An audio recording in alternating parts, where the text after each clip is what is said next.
Hi, it's Paul Baez with GreatDad.com, and here I am again with a new guest for this week, Massimo Backus, a good friend of mine and fellow coach. And I'm really interested in this conversation today because we're going to talk about what Massimo has learned as an executive and leadership coach about family and how some of those skills and leadership translate into the home. And as a coach, we talk about this all the time. Everything that happens at work, if you start out at work and the dynamics of work are there, you end up talking somewhere along the line about family. So Massimo also has a podcast, the Leadership Mind, and can be found at MassimoBackus.com for his services. But welcome, Massimo. Thanks for having me, Paul. And I'm excited about talking about the intersection of leadership, coaching, and parenting, because it really is all the same thing. It comes down to human dynamics and people wanting to be seen, heard, and loved, and feeling safe. Yeah. I know so many of those same concepts that we talk about weekly when we get together in our coaches circle are so important in the home. Can you give some examples of, like, in your coaching where you've been involved with somebody who came to you initially for a leadership question? They were, whatever, they're trying to optimize their work situation, and it ended up taking a swerve where the real part of the problem was with their family life. Yeah, I think it comes up. It comes up pretty frequently, actually, and sometimes it's quite explicit, meaning like, hey, I actually want to be talking about, my relationship with my significant other, or how I'm showing up for my kids. And in some cases, it's a bit more subtle. It's a recognition that this behavior that is getting in the way at work doesn't just happen at work. Yeah. And so that you can start to see, oh, this pattern shows up in other places. I find for all my clients, what they're striving to be is their best, or they're striving to be their best more often. Right. And people want to be their best with their kids as well. And we're put in this position where we no longer have that commute ride home to shake off the stress of the day, and walk through the front door of our homes and be a different, a different version of ourselves, be, the parent version of ourselves. And so I think it's difficult for people. Just before we started this interview, I kind of had to give my son a prep, and, okay, I'm going to be on a call for a certain amount of time, and I would like for you to keep the door closed, please. And, do you know how much time that is? And to set some context, because, his notion of 60 minutes is very different than what 60 minutes really is. And all of that puts pressure on the duality of these two worlds. And so, if anything, I'm just working with my clients to figure out that it's not different, that how you should be with your team and with your organization isn't really different than with your family. You should be able to be present. You need to be able to have boundaries. You need to set clear expectations. You need to be able to listen actively and seek to understand before, providing your perspective on something. That's just how to be in relationship with people. Right.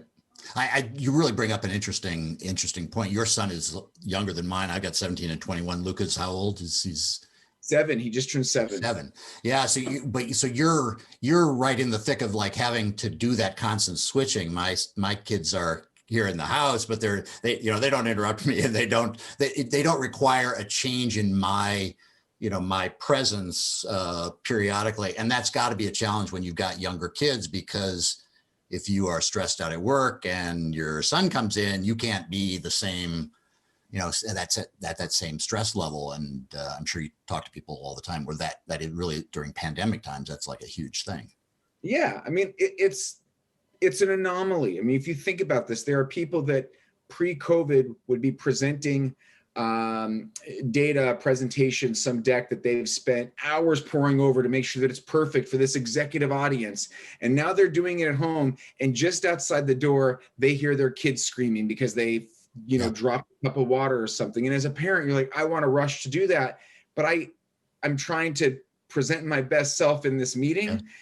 Yeah. That's a duality of experience that you just don't have before all of this. Yeah. And that applies to everything. Then the kid comes in the room, and You want to be supportive, but you're also frustrated because the door was closed for a reason. And I think that, that term of like giving space for grace is something that, I don't know, in some contexts, maybe we use it too much, but in others, maybe not enough. And this is one of those times where I have clients that get a lot of anxiety about, oh, well, my kid comes in the room, how does that reflect on me professionally? Right. I always ask them, well, how do you perceive other people when their kids come in the room? Oh, it doesn't bother me at all. Yeah, most people smile and they're just like, oh, that's cute, or, that's the human response. But you always worry that there's going to be that one bad boss that's like, get it together. This is not professional. So you're right. I mean, most people are like, you see a cat run through, run across your back or whatever, you don't say, what a bozo, he's got a cat. Yeah. I mean, if someone's dog was barking a bunch, you'd say, could you please go on mute? If the kid is crying a bunch, could you go on mute? But there's no reaction of like, you've lost credibility with me. Right. Or, it's just, if there's construction happening outside, could you go on mute? I mean, these are just the norms of our new world. But everyone is in this pressure cooker of being in these little boxes, and I'm trying to control just this space that I'm in. When the reality is, like, my life is happening in the 2,000 square feet behind me. Do you know what I mean? Right. And I can't control for all of that. Yeah. And so I find that you have to be able to let that go. Yeah. And there's an intersection today more than ever of home life and work life. It used to be, like you said, you'd go away, you turn off, and you would come back 8 or 9 hours later, having had a little bit of time to decompress, and they'd be two completely different things. And I worked with people in my career who really, they did not want to have any kind of friendships with people at work, and they wanted to keep them totally separate, but that's not possible anymore. It's not possible to not have friends at work now. Well, it's not possible that they don't see that you live in a house, that you have another life outside of that, and that you have vulnerabilities that have nothing to do with what you do at work, that you can have, that life is complicated for everybody, not just me, not just you. Yeah. Well, as you bring that up, it makes me think of this interesting phenomenon of the person that always has the background filter up, the image. Right. That, and that could be because behind them is their messy bed with laundry on it. But I'd be curious what research is out there about the impact of that on perceived transparency, perceived vulnerability. Because it's essentially controlling the environment. Whereas, I am getting a sense of you a little bit with the background of, the books. I'm assuming that there's a lot of parenting books there. I also know that some of them are color coded, like myself. Diez. So you get kind of a sense of people in their space, which we never really had before. We were all in the same room. I'm curious from your perspective, I mean, and what you're hearing, especially in the context of thinking about the pressure of parents, working parents, but this idea of going back to work, going back into the office. And what themes are you hearing from people, Paul, around whether they're, oh, thank gosh, I'm looking forward to it because now I can have that separation again, or I'm really going to miss the times when my kid came in, and interrupted me, even though it bothered me in the moment. I got to see my kid in the middle of the day, and that was great. Yeah, I think unfortunately it kind of runs the gamut. I mean, I guess in my journey with GreatDad.com and talking to a lot of dads, and I coach a lot of dads, is that you have people for whom this is really stressful because they've had to spend a lot of time with their family and their kids. And I guess I've always thought that some people shouldn't have kids because they didn't want it. They don't want that constant interaction. And for a lot of those people, it'll be good for them to get back and away and have some separations. Some people, just human beings, they need more focus and breaks, and they need to figure out a way to work at home and still get time alone somehow where they have 3 hours where they can really concentrate. It's not necessarily that they can't be present at other times, but they need to get away. And then there are people like the two of us where it's for me, especially since I got a 21-year-old home from college and living in the house, it's a godsend to be able to spend more time with your kids and have that be sanctioned by your company, that you get to be at home with them and have lunch with them and make them a snack, or just, have them come in and hug you. It's a great gift. So I see it from all the perspectives. Yeah. Yeah. Before COVID, I was in a role running these leadership development programs. I was traveling all over the country, and I, probably 50 to 70% of the time I was gone. I was on a plane. Wow, that's a lot. And it was a lot of time away, and I absolutely loved the work. And that was my justification, or that's what made it okay for me. I thought if I was doing something that I didn't love, that didn't like truly fulfill me, and I was away from my family, that wouldn't work. But I felt like I was doing, that really kind of purpose-driven work that's why I'm here to do that. But now, over the last year that I've been home, the idea of getting on a plane and doing that, I have a different relationship to it. And I feel like, I've been blessed to be able to make up some of that lost time, to be able to have lunch with Luca.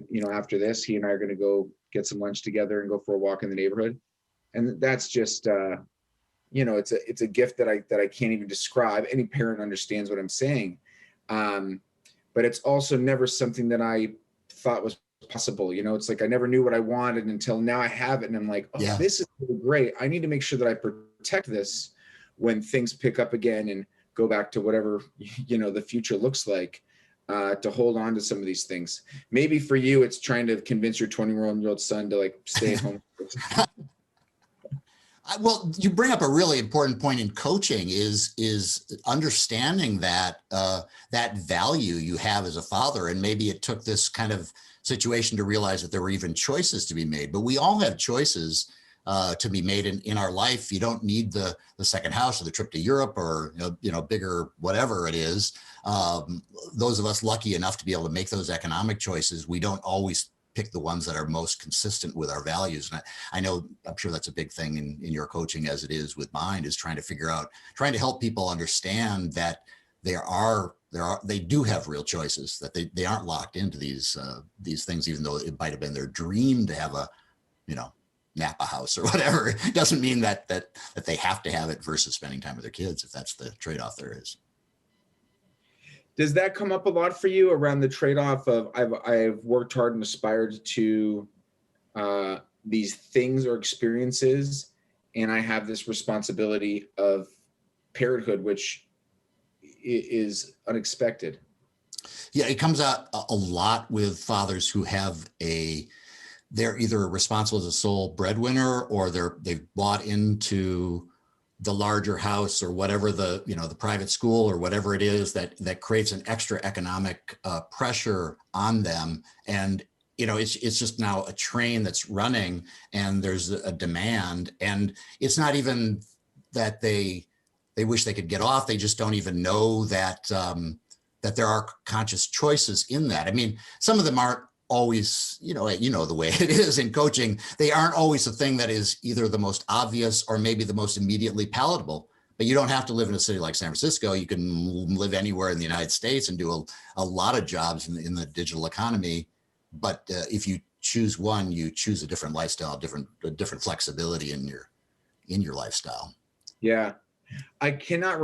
I may be getting this wrong. I believe it's called the primacy effect, but it might be something different. But this idea that whatever economic level of expenditure that we reach, that is now our new set point. Right. So as we make more money, we just buy the bigger house and the nicer car, and we move to that set point. But now we just say, well, now we need all the things that serve us at this level, not realizing that need is subjective at that point, because you were perfectly fine, with the 2-year-old car versus the new car every year, or whatever it might be, or the house that's slightly smaller. And that gets us in this trapped worldview that is, well, now this is what I need. This is what, this is what my family needs. Yeah. And it's need. You start believing that they need that. Whereas what they need is you, the most of you, that especially during the years of 0 through 12, they really need you. Maybe further along than that, but yeah. And then the justification that, well, I need to continue to work harder or be away from my family so I can provide these things because that's what the kids need. Yeah. It seems like this logic, this cycle of logic that is, that's self-fulfilling, but it actually takes us further away from our kids. Yeah. As opposed to giving them more of what they want. And of course, not everybody has that freedom to make those economic decisions, but a lot of people do. So. Yeah. Would you say that for your clients that do, what is preventing them from being able to recognize that they're not actually living in alignment with their values? They don't stop and have the clarity. Coaching is an amazing thing in that way. As you said very early on in terms of your coaching with the executive clients is having somebody who's listening intently and having you spread it all out of the table without any judgment gives people amazing clarity of what they've signed up for and where the real, really the Gordian knot of their lives, how you can tease out all the parts. So it's a lot more clear what the actions are that they actually have power to make decisions. And sometimes that's just like an amazing aha moment. That's the great thing about coaching. And for every coach, I'm sure it's true for you all the time, is almost every time you meet with somebody, they're like, this light bulb goes off for them. And as a coach, you're watching them, they're like, not to be judgmental, but you're like, that's so obvious to me. Why is that? You're just coming to that realization too right now. And in the moment, it's such an amazing gift for a client to see that they have choices. Yeah. That's the thing that really turns me on the most about coaching. The moments of insight, those aha moments that are beautiful. If you can bring them to the insight, not you giving them the insight, but when they come up with that and realize their choices. I was talking with somebody the other day about this notion. In fact, they were on my podcast and they were saying, like, coaching isn't just being the mirror for people.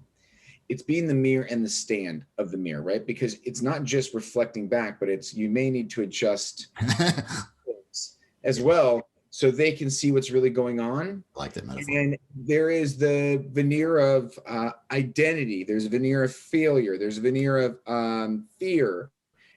All of these things that we construct around ourselves that get in the way of us being able to see the thing that the coach or that person that is present for us, they see it.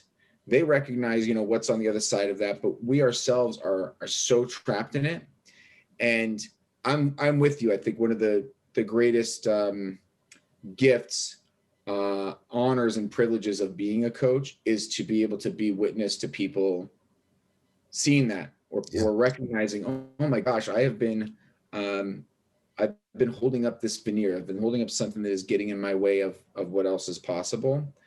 And then, of course, helping them move through that transition to get there, because, realizing that I just watched The Matrix the other night, and this kid in the Oracle's house says, you have to understand that the spoon isn't really there. And then the spoon bends. For people to realize the spoon is not there is only the first step. And then they're like, well, if the spoon isn't there, then what else can be made different? And how do I orient my life around that? And I think that for parents, Paul, like the opportunity to be better parents now than ever before is present because of proximity for many. Yeah. I think the experience is the complete opposite of what I just said. The experience is I have a harder time being that better parent now than ever before. Yeah.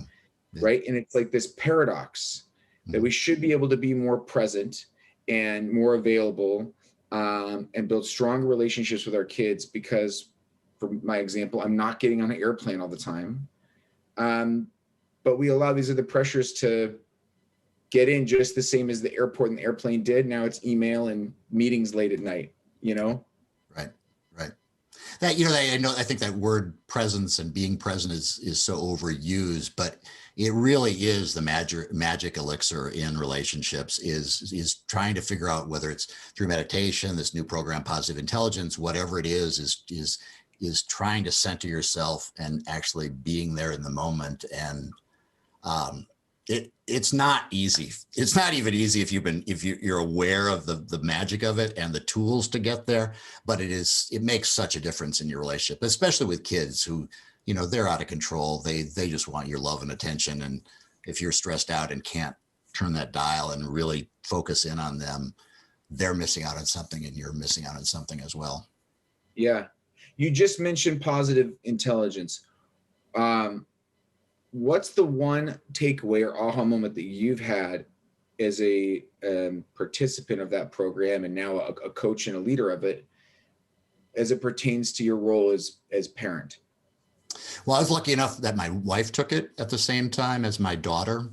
And I think we're just a lot more aware of how our saboteurs, in the language of coaching and in positive intelligence, that we each have these negative voices that come up, and that they can ratchet up tensions, and that by recognizing them in each other and tampering down our own saboteur voices, we stop ourselves from ratcheting up conflict in the house. That's less true between me and my daughter, but it's very true among me and my wife and myself, who were used to really letting the worst of ourselves turn something that's kind of small into something larger.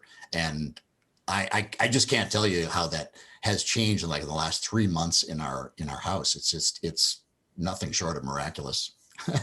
Oh, that's wonderful to hear. Really. Yeah, it really is. It's very sweet.